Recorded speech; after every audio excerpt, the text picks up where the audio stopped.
Scope 3 is not like some fun side quest, but that is actually the only way to set up your business for longevity and for success for long-term future. We started like a lot of companies. It almost feels like a bunch of headless chickens running around. You know the concept and you know the data and you know the buzzwords, but you don't really have any idea where your hotspots lie, what your big issues are, and what you can actually do. But if you get yourself paralyzed by that, you're never going to take a step in the right direction. So before we started working with Climate Choice, we really had the issue that we had a very diverse kind of base of supplier data when it came to Scope 3 and to CO2.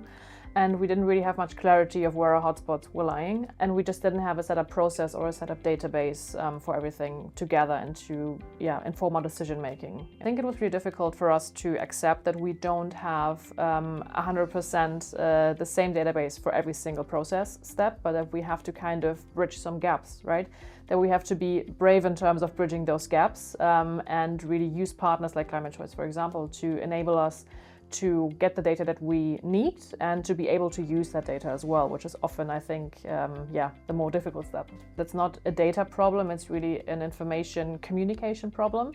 And really, kind of making people be able to use the data that we are gathering, because the best data doesn't really have any worth if you can't use it. It has helped us to move kind of onto actions by giving us data in a language that is very universal and that can be used by teams outside of our climate experts in our company. Our procurement team, for example, is able to use that data that is not overly technical, but that we can get enough information out of to make informed procurement decisions, and that's ultimately what it's all about. Supplier segmentation is really at the core of being able to implement climate action, because you can't possibly cover your whole supplier data in the same way, and I don't think it should be the goal either. I think that can really paralyze you in decision making. So I think for us, the segmentation of suppliers really enables us to set focus points, to move one step at a time. We started with a very diverse base of data quality, and today we can say that with our more strategic suppliers, we can make informed decisions in terms of